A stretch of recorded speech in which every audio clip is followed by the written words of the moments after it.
Hello and welcome to Khelorama. आज हम बात कर रहे हैं फीफा वर्ल्ड कप 2026 के मैच डे 3 के मैचेस की पोस्ट मैच एनालिसिस के बारे में। हमारे साथ मौजूद है इब्ने हनीफ साहब रोज़ाना की तरह। और कल हमने कुछ काफ़ी वाइल्ड प्रिडिक्शंस, बल्कि वाइल्ड तो नहीं, एक्चुअली हमने काफ़ी रूटेड प्रिडिक्शंस किए थे, लेकिन बहुत ज़्यादा वाइल्ड मैचेस कल हुए हैं और हमारी सारी प्रिडिक्शंस ऊपर नीचे दाएं बाएं जो है वो हुई हैं कल। और अगेन हम लोग को ये ज़रूर याद करवाता है हर मैच के फैंस का ओपिनियन, फैंस की दिल की तमन्नाएं जो है ना वो अक्सर ऑन द फील्ड ट्रांसलेट नहीं होती। इसीलिए बैटिंग करना एक बुरी बात है स्पोर्ट्स पे स्पेशली स्पोर्ट्स फैंस के लिए। तो खैर एनीवेज हम बात का आगाज़ करते हैं कल होने वाले पहले मैच से। और पहला मैच जो था वो हुआ रात 12 बजे और ये मैच था स्विट्जरलैंड वर्सेस कतर। और प्रोबेबली आई थिंक कल होने वाले मैचेस में एक बहुत अच्छा मैच था। आई वुड से कल सारे मैचेस तकरीबन काफ़ी अच्छे हुए हैं, लेकिन this was a very good match, very good watch. लेकिन आप इस पे क्या कहते हैं नीफ साहब? क्या ख्याल है आपका इस मैच के बारे में? पहले तो आवाम को अस्सलाम वालेकुम और आपको भी। फिर पहले आपने एक जो बात की है फैंस की, अच्छी बात है कि हम एनालिस्ट नहीं हैं। हमारे जज्बात, हमारी जितनी भी चीज़ें हैं वो मेरे ख्याल में वो सामने आ जाती हैं, वो धुंधला कर देती हैं धुंधला ऑब्जेक्टिविटी कर देती हैं। और फैंस की खूबसूरती ये है कि वो जिसको पसंद कर रहे होते हैं उसकी तरफ चले हाँ, जाते हैं, उसकी तरफ रूट कर देते हैं, जिस तरह मैं हमेशा से ब्राजील ब्राजील मोरक्को भी सर तो कोई नहीं, उसमें चलता है। अब हम भी इस बात को समझती है क्योंकि वो भी फैंस हैं और वो भी समझते हैं कि हाँ, हमारी भी बहुत तमन्नाएं, आरजुएं हाँ, कट गिरती हैं तो ये सारा कुछ चलता रहता है। हाँ, बाकी जो कल वाला मैच है उसमें यही कहेंगे कि स्विट्जरलैंड से जितनी तवक्को थी, फिनिशिंग एक तो नहीं कर सके। बहुत क्लिनिकल फिनिशिंग होनी चाहिए थी उनकी, जो कि मिस की उन्होंने। बहुत ज़्यादा अटैक किए गोल्स पे, लेकिन एंड पे जाके चांसेस मिस किए। फिर ये मैच 2-1 कतर की साइड पे हो सकता था, अगर आपको याद हो। शुरू में अकांजी ने एक मिस की थी जी जी जो कि गोल मिस हो गया और सीधी हाथ में फेंक दी। कतर वालों ने भी कहा हम भी नहीं जीत रहे। दोनों कहते हम जीतने के लिए नहीं आए, बस ठीक है जो जीत जाए। स्विट्जरलैंड तो लाइक लिटरली स्विट्जरलैंड ने specially just before Qatar scored second half के एंड पे they made a lot of chances. बहुत और ज़्यादा। फाइनल थर्ड में जाके या तो गंदा शॉट या फिर बॉल कंट्रोल ना कर पाना या फिर जो है वो इवेंचुअली डिफेंडर्स का इंटरवीन कर जाना। और उसकी वजह से कहीं ना कहीं ये लग रहा था कि स्विट्जरलैंड वाले 1-0 के साथ कंटेंट हैं and they want to go to the end of the game with 1-0। लेकिन वो चीज़ बैकफायर कर गई और कतर की resilience, the Asian champions, unlike the African champions, the legitimate champions, तो उन्होंने जो है वो बहुत अच्छा कल शो दिखाया। और एक्चुअली अभी तक इस पूरे वर्ल्ड कप में बहुत सारी यूरोपियन टीम्स की, यूएफए की टीम्स की और इवन साउथ अमेरिकन टीम्स की जो परफॉर्मेंस है वो काफ़ी अंडरवेलमिंग रही है अभी तक। और actually Asian teams, African teams और इवन नॉर्थ अमेरिकन टीम्स, जितनी तीनों होस्ट नेशंस ने अच्छी गेम जो है वो खेली है अभी तक। अच्छा, और एक और चीज़ जो इसमें मैं ऐड करता जाऊँ कि स्विट्ज़रलैंड अ, मेरे ख़्याल में कहीं न कहीं शेल में भी था। वो अटैक पे जाते थे, उनको आगे जाके समझ नहीं आती थी कि हम इसको मूव को कब गोल में कन्वर्ट करने की कोशिश करनी है और कब हमने इस पे शूट करना है। तो ये भी एक चीज़ हमें मिसिंग लगी स्विट्ज़रलैंड की तरफ से। जो कतर का गोल बहुत अच्छा है। जो उन्होंने गोल किया हेडर से, वो बहुत ज़बरदस्त गोल था। और जो बात आपने लेकिन की, उसमें भी डिफेंसिव एरर था बहुत बड़ा। डिफेंसिव एरर था, लाइक यस। जो जिन्होंने फिनिश की थी, क्या नाम था उनका? मेरे जहन से उनका नाम इस हाँ, टाइम पे निकल रहा। बहरहाल ही जंप्ड ओवर द डिफेंडर हुँ, और हेडर की जो एरियल डुएल था, ही हुँ, वन दैट। हाँ, और poor defending, I would say, was very beautiful, beautiful move. काफी हुँ, अच्छा क्रॉस था हुँ, जो अंदर आया, लेकिन वेरी बैड डिफेंडिंग बिल्कुल आई हैव ऐसा ही टू है। से। और मुझे लगता है कि ये ना कहीं वेदर का, एल्टीट्यूड का इशू आएगा ही यूरोपियन टीम्स के लिए भी, और समहाउ साउथ अमेरिकन टीम्स के लिए भी आ ही गया कहीं न कहीं। नहीं, लेकिन अच्छी बात है, अच्छी बात है, क्योंकि आपको याद होगा 2018 का वर्ल्ड कप रशिया में था रशिया में I mean, जो कि अच्छा, लेकिन एक चीज आप याद करेंगे, पिछले वर्ल्ड कप में बड़ी आवाजें उठ रही थी, बड़े बड़े प्लेयर्स ने कह दिया था ये हो गया वो हो गया, अब कोई नहीं उठा रहा। मैंने आपको हमारी जो डिस्कशन आपस में हुई थी याद होगा, हम दोनों कर रहे थे कि हो सकता है ये सरप्राइजेस से भरा वर्ल्ड कप हो, और हम फैंस के लिए भी बहुत ज्यादा सरप्राइजेस आगे भी आ रहे हैं और अभी भी आ चुके हैं ऑलरेडी। नहीं, और एक्चुअली बड़ा सरप्राइजिंग, मेरी और आपकी एक दफ़ा बात भी हो रही थी अभी टूर्नामेंट शुरू होने से पहले, जब अभी हम इस प्रोग्राम की प्लानिंग वगैरह कर रहे थे, कि हो सकता है कोई इस दफ़ा कोई ऊट पटांग सी टीम ये वर्ल्ड कप जीत जाए। ऊट पटांग से मेरा मतलब ये है कि जिसके बारे में कोई गुमान ना हो कि ये टीम जीत जाएगी वर्ल्ड कप, वो कोई ऐसी टीम भी वर्ल्ड कप जीत सकती है। अच्छा, जीते ना 2002 साउथ कोरिया जापान की वर्ल्ड कप की कोई तरह सेमीफाइनलिस्ट आ सकती है, मोरक्को की तरह, साउथ कोरिया की तरह अच्छा, तो मोरक्को सर सेमीफाइनल में पहुंचा हुआ है, तो हम उसको जरा ज्यादा इजी ले साउथ लेते हैं। कोरिया भी पहुंचा था सेमीफाइनल में। मैं वही कह रहा हूँ कि एक डीप रन जो है कोई टीम जो है वो मार सकती है, या यूरोज 92 की तरह जो है वो डेनमार्क जैसे जीती थी, यूरो 2004 में ग्रीस जीत गई सर थी। वैसे उस मैच से आपको पता है एक पूरा रूल चेंज हो गया था, वो कीपर वाला, कीपर पकड़ नहीं सकता बॉल, जी, उसको बैक बॉल देंगे तो अब उसको किक ही करनी पड़ेगी, हाथ से नहीं पकड़ सकता। ये डेनमार्क की मरहूने मिन्नत खत्म हुआ था, ये रूल ऐसे ही चेंज हुआ था, ऐसे ही।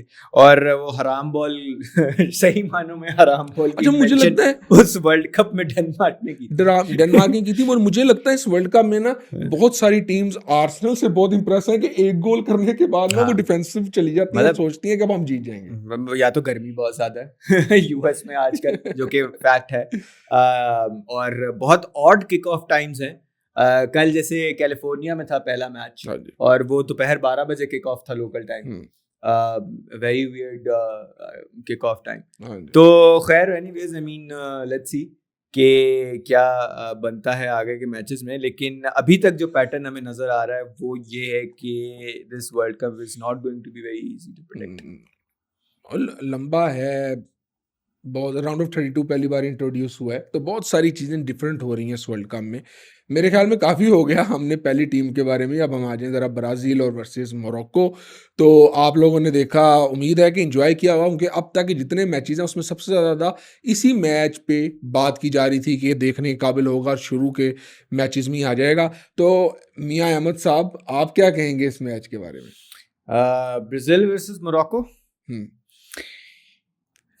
पहले जैसे आप दोबारा बताइए, साउथ अमेरिकन टीम्स बहुत नहीं देखें, अच्छी बात है, साउथ अमेरिकन टीम्स जो है वो अच्छा परफॉर्म करेंगी। इट्स जस्ट वार्मिंग अप, अभी वार्म अप चल रहा है इनका वर्ल्ड कप का। थोड़ा सा आई थिंक अभी एडजस्ट भी कर रहे हैं टू द टूर्नामेंट।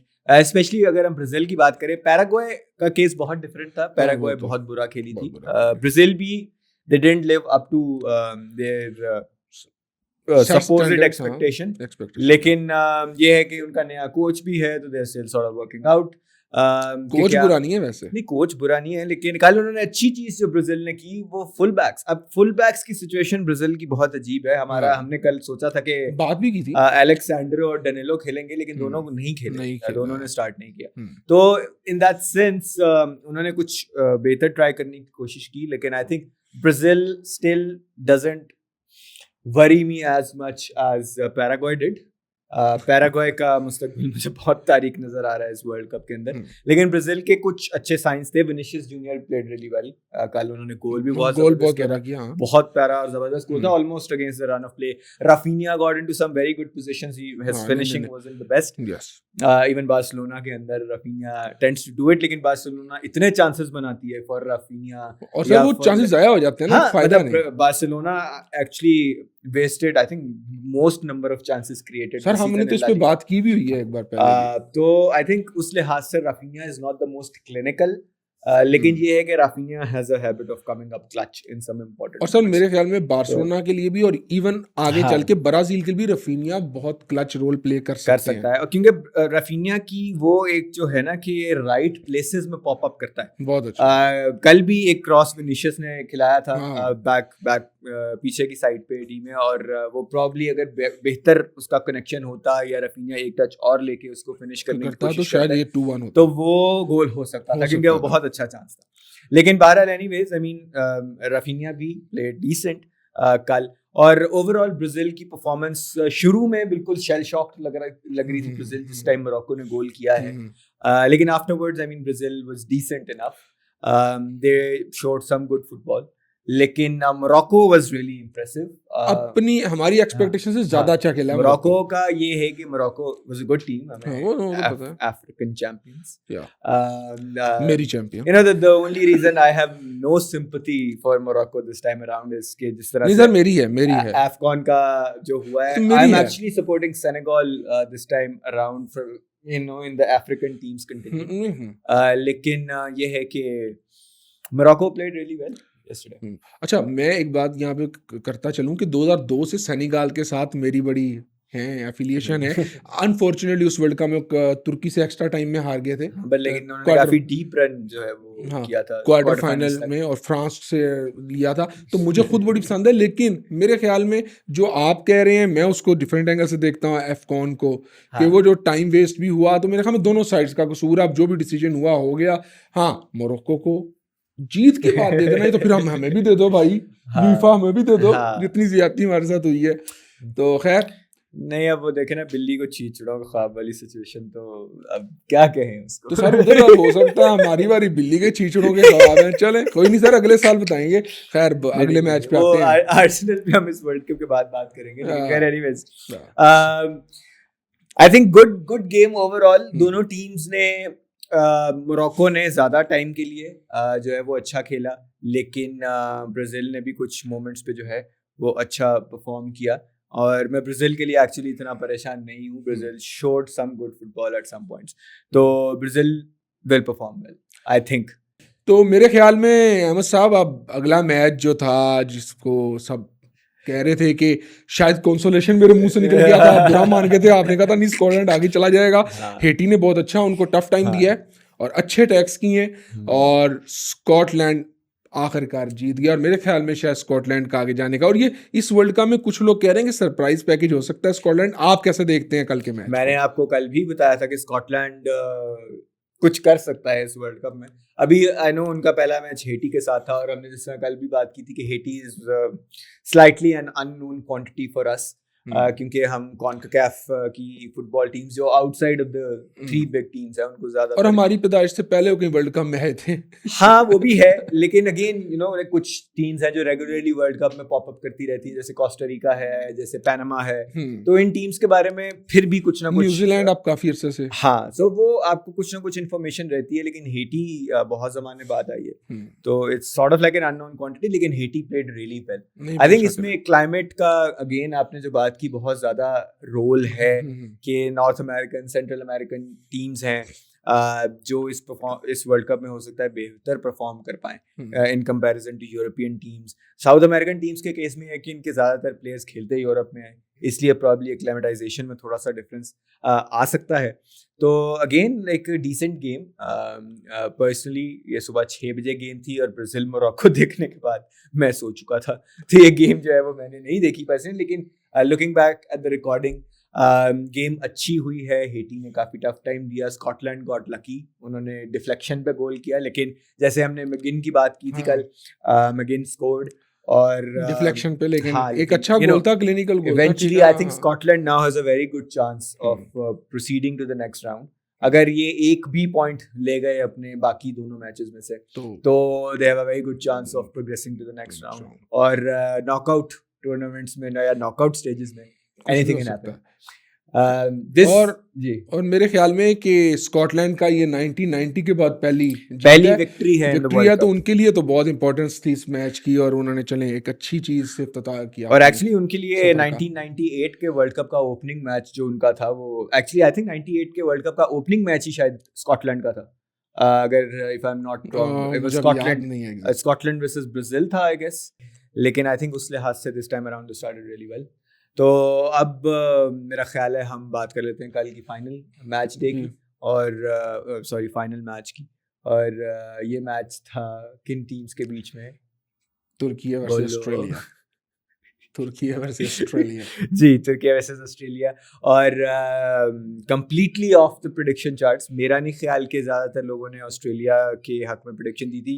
मैंने ऑस्ट्रेलियन बन के आए हैं वैसे। मैं आज आप ऑस्ट्रेलिया को सपोर्ट कर रहे हैं। Aussies go Aussies kangaroos.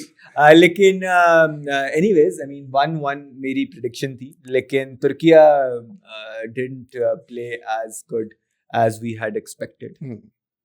अच्छा, मुझे ये लगता है पहली तो बात 1-1 मेरी भी प्रेडिक्शन थी, वो गलत हो गई। देखें, पोजेशन और ज़्यादा अटैक्स तुर्की ने किए, लेकिन ऑस्ट्रेलिया जो है वो शायद थोड़ा सा लकी भी रहा, थोड़ा सा डिफेंस में भी। मुझे कहीं ये लगता है कि कल के मैच में तुर्की या तो ओवर कॉन्फिडेंट थे और उन्होंने 90s या अर्ली 2000s की फुटबॉल खेली है, जिसमें आप आजकल की फुटबॉल में, मॉडर्न डे फुटबॉल में, आप पासिंग के थ्रू डी में जाके या सेट पेसिस से आप चांसेस क्रिएट करते हैं और क्लिनिकल गोल करने की कोशिश करते हैं। 90s और अर्ली 2000 में आपने देखा होगा शूट्स, बेहंगम शूट्स से कोशिश करते थे, कीपर भी लॉन्ग बॉल्स खिलाते थे, तो आप उससे कोशिश करते थे कि कोई तुक्का लग जाए, हो जाए। फुटबॉल बहुत चेंज हो गई और तुर्की ने जितने अटैक किए, 20+ अटैक्स टुवर्ड्स ऑस्ट्रेलियन गोल, लेकिन उसमें से आप देखें कि कोई एक सिस्टमैटिक या मैनेज्ड अटैक नहीं था, कि पता नहीं लग रहा था कि किस प्लानिंग के थ्रू आए हैं। फिर एक वीक डिफेंस, जो पहला गोल ऑस्ट्रेलिया ने किया है वो भी एक वीक डिफेंस था, और दूसरा गोल भी मुझे तो नहीं समझ आया। और जब कम अटैक्स करके फ़ायदा ले लिया ऑस्ट्रेलिया ने इस चीज़ का, और उनको गोल मिल गए और जीत गए। और तुर्की की मुझे बिल्कुल कल प्लानिंग की समझ नहीं है कि किस प्लानिंग के तहत वो आए थे, और खैर एक बिल्कुल ही आउट ऑफ द बॉक्स जाके हमारी एक्सपेक्टेशन से डिफरेंट रिजल्ट है। लेकिन again that goes on to show के ऑस्ट्रेलिया को अंडर एस्टिमेट कर रहे थे। लास्ट टाइम भी Australia made it to the round of 16 और अर्जेंटीना को इन्होंने काफी टफ टाइम दिया था। Argentina actually survived a very late square.